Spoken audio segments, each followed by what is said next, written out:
Nós estamos onde a notícia acontece. Muito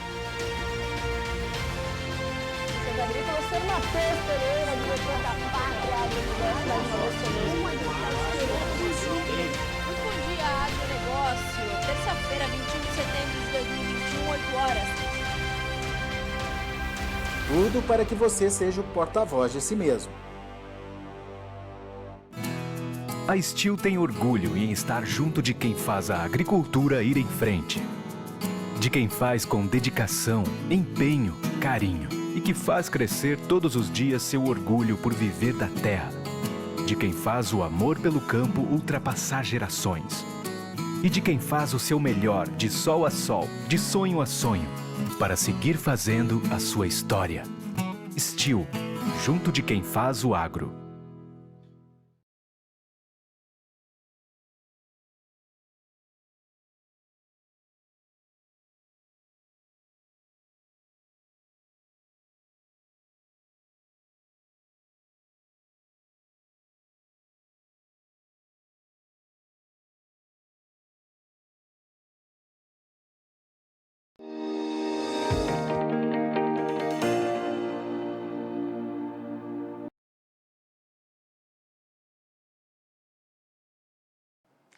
E nessa terça-feira, ontem, o Notícias Agrícolas, com informações apuradas junto da Agrinvest Commodities, noticiou uma possibilidade de interrupção das exportações de fertilizantes por parte da China.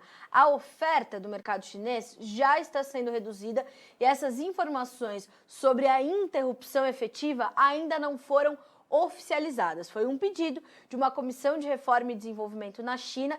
Está sendo, inclusive, estudado esse pedido desde junho, justamente para proteger um pouco mais do mercado interno e também esbarrando em alguns problemas como a crise energética que a gente tem visto na China nesse momento. Para a gente entender como essas informações estão sendo atualizadas, o que está sendo previsto e os impactos que isso pode trazer, inclusive para as nossas próximas safras, é que a gente trouxe um especialista. Jefferson Souza vai falar conosco agora, analista de fertilizantes da Agrinvest Commodities, e já está conosco.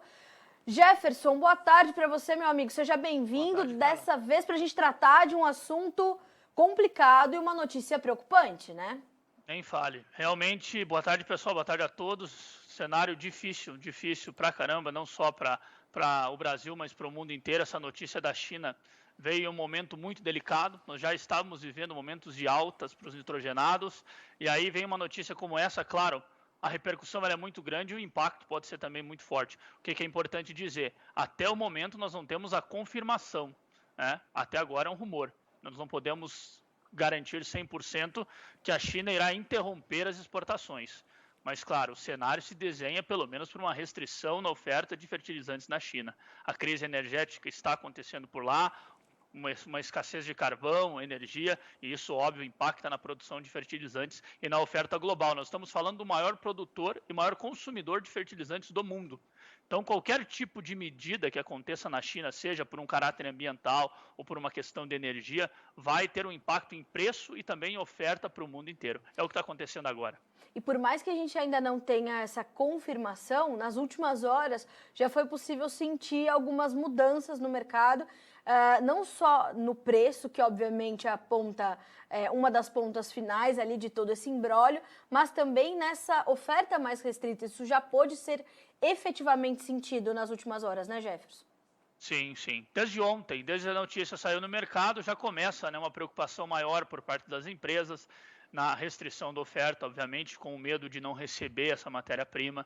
Por lá, a gente já vê uma oferta menor também de algumas matérias-primas exclusivas, realmente lá do mercado chinês. Então, é complicado, o cenário é complicado. Embora eu digo, novamente, não foi confirmado, mas o mercado já dá sinais e vem dando desde quando? Desde meados de maio, início de junho, em que a China já sinalizava uma redução ou, quem sabe, uma paralisação das exportações de fertilizantes, com o objetivo de proteger o mercado interno. As altas que nós estamos vendo no Brasil, nos Estados Unidos, no globo como um todo, obviamente, tem um reflexo direto na China também. A consequência disso, claro, é um protecionismo e, obviamente, uma redução na oferta do fertilizante. É um cenário um pouco complicado nesse momento para fosfatados e nitrogenados.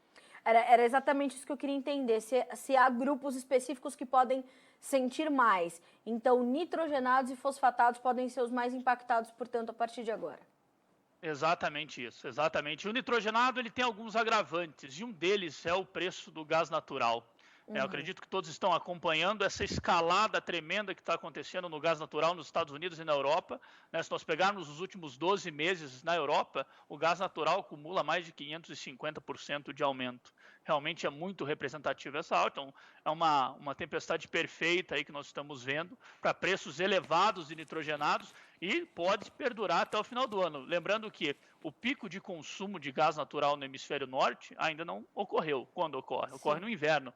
Então, nós podemos ver o que? Uma maior restrição aí nos estoques, uma queda nos estoques do gás natural e, consequentemente, também uma paralisação de algumas plantas de produção de nitrogenados. Foi o que aconteceu na Inglaterra.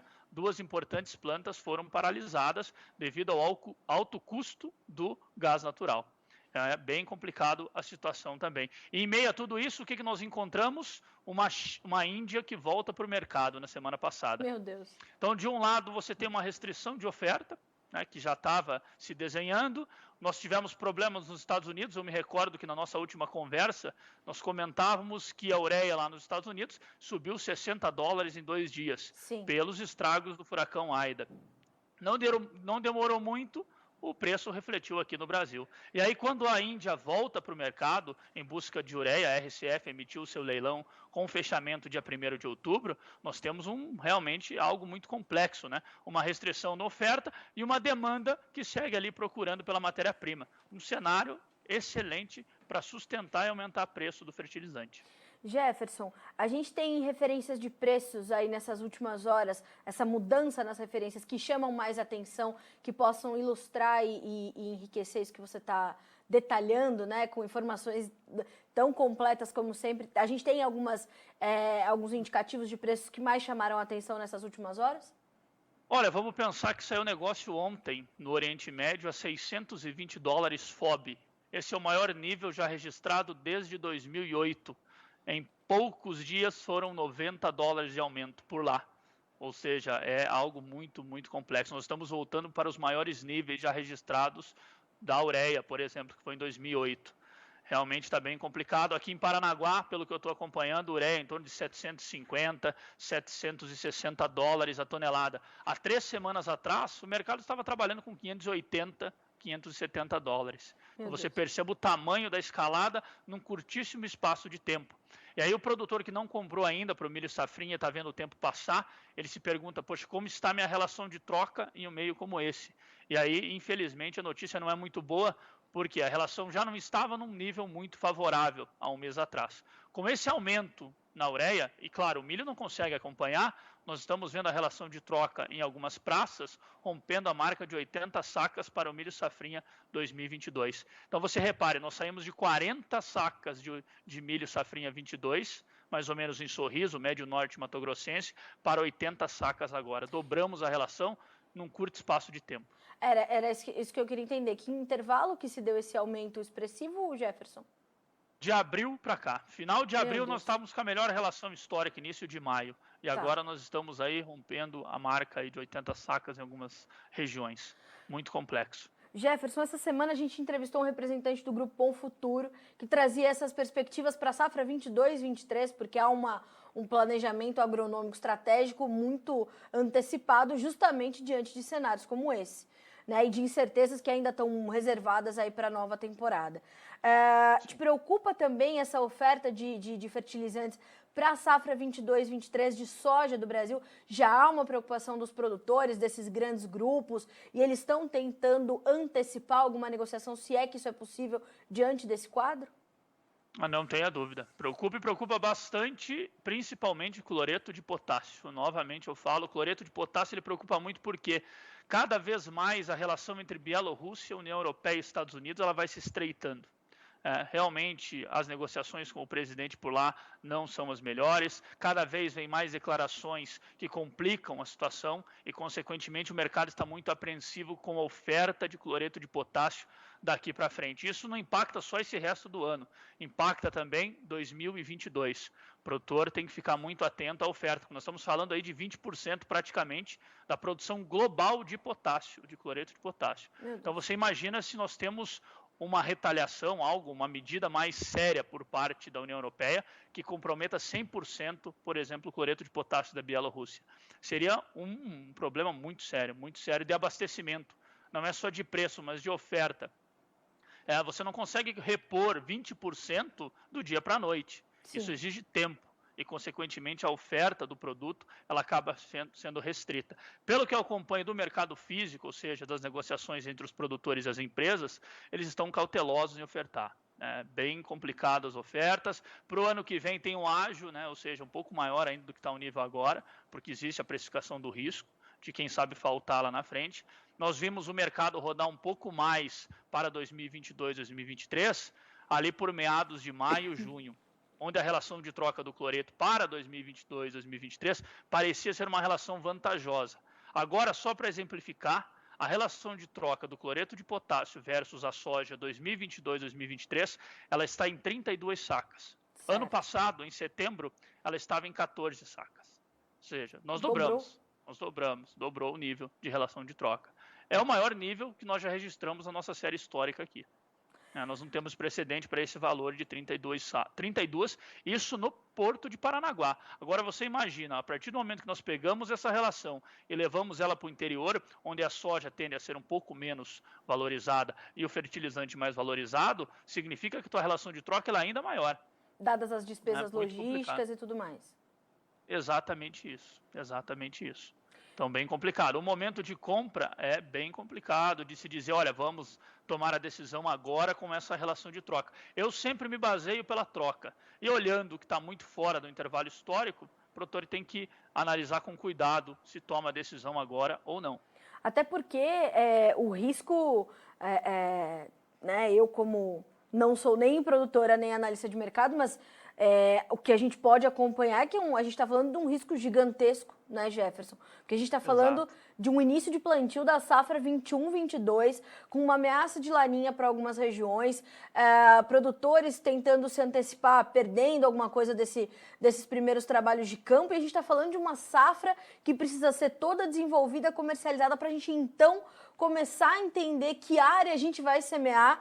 A gente já está com uma área que deve ser recorde esse ano, de 40 milhões de hectares. A gente está falando de que área, para 2022, 2023? A gente não deve ter um aumento de área só aqui no Brasil, mas devemos ter ali também nos principais países produtores, que também vão aumentar, portanto, a demanda por fertilizantes. E o custo e o peso do fertilizante na formação do custo, ele é muito alto, né, Jefferson? E ele não pode ser descartado ou pode ser diminuído, ele pode ser otimizado, né? Exatamente isso. Nós estamos vendo daqui, quem sabe, 2, 3 meses, o produtor americano também começando a olhar insumo para a próxima safra. Claro. Nós temos que olhar que 15% da soja foi colhida nos Estados Unidos. Quem sabe, início de novembro, mais ou menos, o produtor tem acabado lá a safra 21-22 e os olhos se voltam para qual? 22-23. Sim. E aí ele começa a fazer conta. Ele vai olhar, poxa, como está a minha relação de milho com soja, trigo? Será que teremos um aumento de área para o ano que vem ou não? Qual que é o peso dessa decisão em relação ao insumo, custo que está tendo? Nós estamos vendo a ureia nos Estados Unidos com uma escalada gigantesca. Será que isso não vai ter um impacto na decisão do produtor americano de plantar milho, trigo ou soja para a próxima temporada? Sim. Então você perceba que o custo hoje de produção, olhando os fertilizantes, ele vai ter também um impacto aonde? Na tomada de decisão do produtor americano. Eu acredito que isso pode acontecer. Ainda mais, quem sabe, com uma oferta restrita, etc., inúmeras outras dúvidas que o produtor tem, nós podemos ver algo um pouco diferente aí. Para a próxima temporada. E quando a gente olha para o horizonte, a gente não vê grandes fundamentos ou fatores mesmo que momentâneos que possam ou provocar uma amenização desse cenário ou tampouco uma reversão dele, né? Exatamente. No curto prazo, vamos pensar aí, é difícil ver alguma coisa que derrube os preços, né? Muito difícil. No médio também, quem sabe longo prazo, vamos lá, se a gente vê alguma mudança mais estrutural na questão energética, alguma coisa, pode se ver. Agora, o produtor que tem que comprar para o milho safrinha 22 é bem complicado. Muito perto. É muito perto, tem pouco tempo para tomar decisão, a gente não consegue encarar um horizonte muito positivo no caso do cloreto de potássio, né? Inclusive eu vi preço hoje, é $780, custo de frete Brasil. É muito alta, é muito forte a alta desse ano. Nós começamos com $250 custo de frete. Para você chegar no mês de outubro negociando a $800, é uma escalada brutal nas cotações do KCL. Certo? Consequentemente, claro, o poder de compra do produtor ele acaba vendo caindo, a relação de troca aumenta muito. É um cenário conturbado aí para aquele produtor que ainda não comprou para o milho safrinha 22. Tem pouco tempo para tomar decisão. E quando a gente olha para os insumos, os fertilizantes não são os únicos a tirar o sono do produtor brasileiro nesse momento, né, Jefferson? A gente está falando de problemas em diversos outros setores, o que agrava ainda mais essa tomada de decisão, né? Exatamente isso, né? Eu não é o meu carro-chefe acompanhar a parte dos químicos, mas pelo que eu leio, nós estamos vendo também uma crise com o glifosato, por exemplo. Muitas incertezas na oferta, no preço, etc. Então o produtor tem muitas preocupações aqui, não só para a soja, que alguns produtores não começaram ainda, e pelo que eu conversei, tem alguns que não receberam fertilizante, mas também com aqueles que não compraram para o milho safrinha 22 e aqueles que compraram, mas estão com a dúvida de receber esse fertilizante, que tem também essa possibilidade. A gente está vivendo uma crise global, não é só aqui no Brasil. Alguns carregamentos, nós comentávamos a última vez, da Bielorrússia, atrasaram 120 dias. Por conta dessa crise diplomática também envolvendo a União Europeia e o país. Então não é só aqui, nós somos dependentes das importações, mais de 97%, 98% do KCL é oriundo de importação, portanto nós ficamos dependentes dessas brigas, vamos dizer, diplomáticas entre a União Europeia e a Bielorrússia e quem sabe os Estados Unidos entrando no meio e tudo mais, então é complicado. E naturalmente, né, Jefferson, a reação dos produtores a essa notícia que nós demos ontem, que hoje estamos aqui trazendo os desdobramentos e trazendo orientações, principalmente para o produtor, a notícia trouxe uma reação muito, né, passional dos produtores. Não, vamos então suspender, por exemplo, os embarques de soja para a China.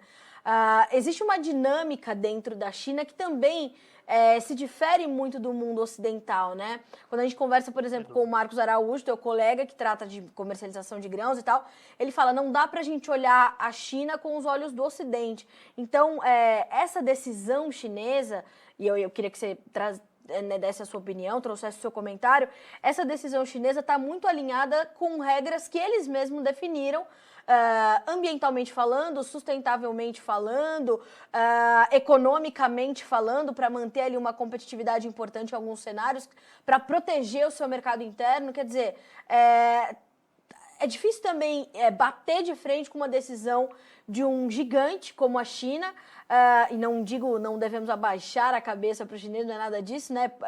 Estamos longe de ideologias nessa entrevista, mas estamos falando de mercado, de economia e de uma economia de livre mercado, inclusive. Não tem como a gente julgar ou tentar muito entender, mas fato é que eles estão seguindo regras que eles mesmos colocaram, não é isso, Jefferson? Exato, exatamente. Outra, tratando-se de China, as coisas são um pouco conturbadas, né? É difícil você ter uma informação, quem sabe, tão precisa. Sim. O ponto é, quando nós tivemos o leilão, isso é um detalhe interessante, quando nós tivemos o leilão da Índia, lá no mês de junho, julho mais ou menos, o último leilão que os indianos fizeram foi em julho, nós tivemos também alguns pronunciamentos por parte da NDRC, que é o departamento chinês que você comentou no início da entrevista. Sim. Então nós tivemos essa mesma especulação de paralisação das exportações por parte dos chineses. E o engraçado foi que nessa ocasião eles disponibilizaram uma oferta de 700 mil toneladas de ureia para os vizinhos indianos. Agora, coincidentemente, nós estamos vivendo um momento de leilão da Índia. A Índia está fazendo o seu leilão que termina dia 1º de outubro. E aí vem essa notícia também. Ou seja, no mesmo momento em que a Índia está buscando ureia no mercado internacional. Mesmo com essa notícia, por isso que é importante a gente analisar, né? Mesmo com esse rumor de paralisação, eles devem fornecer uma grande quantidade de ureia para os indianos. né? Então, não é agora. Nós não podemos dizer que a China paralisou suas exportações. Por quê? Porque eles devem fornecer ureia para os indianos nesse leilão. O volume é esperado parecido com o que foi do leilão anterior, certo. 700 mil toneladas mais ou menos. Ou seja, a medida ela não deve acontecer agora.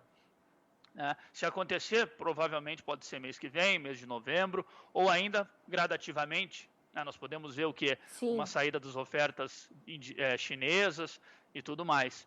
Então, uma notícia como essa, o produtor ele pode ver uma tempestade muito grande, né? Falar, poxa, vou ficar sem o meu fertilizante aqui para soja, vou ficar sem o fertilizante para o milho. É preciso ter cautela. Né? Essa informação ela tem que ser dada de maneira correta também, porque nenhum momento foi confirmado pelo departamento, em nenhum momento. Né? Claro, existe a possibilidade? Existe. Mas agora você taxar e dizer que aconteceu é outra coisa. É importante acompanhar ao longo do período. É a precificação do risco, como você colocou, né, Jefferson? Exatamente isso, exatamente. Quando vem uma notícia como essa, em um meio difícil, como nós estamos vivendo, de preços elevados para o fertilizante, é óbvio que o produtor ele vai ficar assustado, os consumidores de um modo geral. Mas é preciso ter cautela. Temos o risco? Temos, sem dúvida existe o risco, até mesmo pelo cenário que está desenhado lá na China. Claro. Agora, você dizer que não existe mais exportação, foi paralisada, também não é assim. Né? Nós podemos ver gradativamente. Então é importante acompanhar realmente a informação de uma maneira correta, para não ter uma distorção até mesmo do fato. Exatamente. E Jefferson, para a gente finalizar, tudo isso se soma a uma disparada dos preços do petróleo, maiores níveis aí né, voltou aos níveis pré-pandemia, o barril do Brent batendo nos $80 ontem e hoje dando continuidade aos seus ganhos, mesmo que de forma mais modesta, mas dando sequências altas. Quer dizer, isso se soma a um cenário que encarece os fertilizantes, haja vista a importância do petróleo como matéria-prima para eles também. Sem dúvida, encarece. Você encarece frete marítimo, né? Você encarece frete interno. Você tem um encarecimento da produção como um todo. Sim. Petróleo é a base para a produção, não tem como fugir dele. Sendo fertilizante ou seja qualquer outra coisa do setor industrial, por exemplo.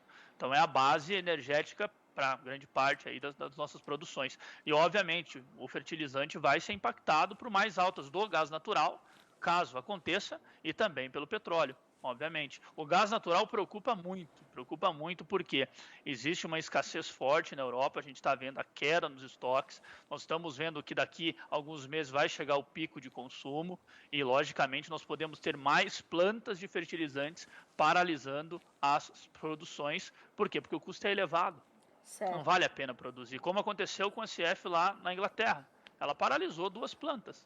Isso para o mercado ele veio como um choque. Então vamos pegando uma cronologia, né, no curto prazo, dos fatores altistas para os nitrogenados. Nós tivemos o furacão Aida nos Estados Unidos. Na sequência, nós tivemos as notícias do Reino Unido paralisando a produção. A Índia, que vem comprando ureia, que veio com seu leilão, que era tão esperado, muito se comentava dele. E o quarto ponto ocorreu quando? Ontem, né, com essa notícia da China. Nós tivemos 4 pontos fortes que elevaram muito o preço da ureia no mercado internacional. Não é só no Brasil, é o mundo inteiro que está vendo a escalada no preço do nitrogenado.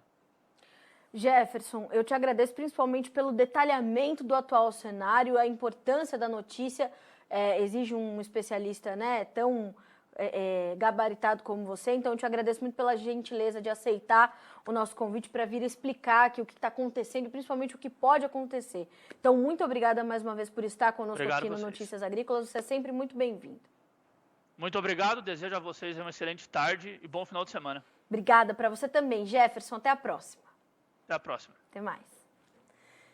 Jefferson Souza, analista de fertilizantes da Agriinvest Commodities, conosco nesta quarta-feira, hoje é quarta-feira, dia 29 de setembro, para a gente entender o que quer dizer essa possibilidade de interrupção das exportações chinesas de fertilizantes. É um pedido da Comissão Nacional de Desenvolvimento e Reforma da China, que acontece e vem sendo estudada desde junho. Como disse o Jefferson, ela ainda não foi oficializada, as medidas não foram aplicadas. No entanto, nas últimas horas, desde que essa notícia saiu ontem, né, pipocou ali no mercado de fontes bastante confiáveis, apuradas pelo Jefferson, por analistas internacionais que nós citamos ontem, nós trouxemos, então, o Jefferson trouxe esse detalhamento do cenário para que nós possamos entender justamente o que pode acontecer. Os nitrogenados e os fosfatados podem ser os que mais vão sentir aí com essa possível interrupção das exportações chinesas. Eles podem fazer isso de várias formas. Podem interromper as exportações de forma gradativa, podem não fazer isso agora e fazer isso nos próximos meses, novembro, dezembro, enfim, isso está sendo estudado e ainda não foi oficializado. Mas também nas últimas horas já foi possível perceber, já foi possível registrar um recuo da oferta chinesa, uma diminuição da oferta chinesa e também um aumento expressivo dos preços, não só dos nitrogenados, não só dos fosfatados, mas da ureia também, nesse ínterim, né? Entre essa notícia sair e essa situação toda acontecer. O Jefferson traz um outro ponto para análise. A Índia está fazendo leilões para comprar ureia e a China pode ser um dos seus fornecedores. Então perceba que a China vai estrategicamente se posicionando no mercado, como é natural dos chineses, né? Os chineses dominam o mercado de compra e venda de tudo aquilo que é estratégico para eles e dessa vez não foi diferente. Então, a gente tem que continuar monitorando, acompanhando e o Notícias Agrícolas vai estar aqui sempre para te dar a última informação, a informação mais atualizada para que você possa se preparar, para que você possa traçar as suas estratégias e o seu planejamento. Então, esse é o nosso papel por aqui, tá certo? Reportar para que você seja, como a gente fala por aqui, sempre o porta-voz de si mesmo, além do produtor rural mais bem informado do Brasil. Certo? A gente fica por aqui com esse boletim, mas segue a nossa programação para que você seja sempre, de novo, o produtor rural mais bem informado do Brasil. Até a próxima. Se inscreva em nossas mídias sociais. No Facebook, Notícias Agrícolas. No Instagram, @Notícias Agrícolas. E em nosso Twitter, @Norteagri. E para não perder nenhum vídeo, não se esqueça de nos acompanhar no YouTube e na Twitch, Notícias Agrícolas Oficial.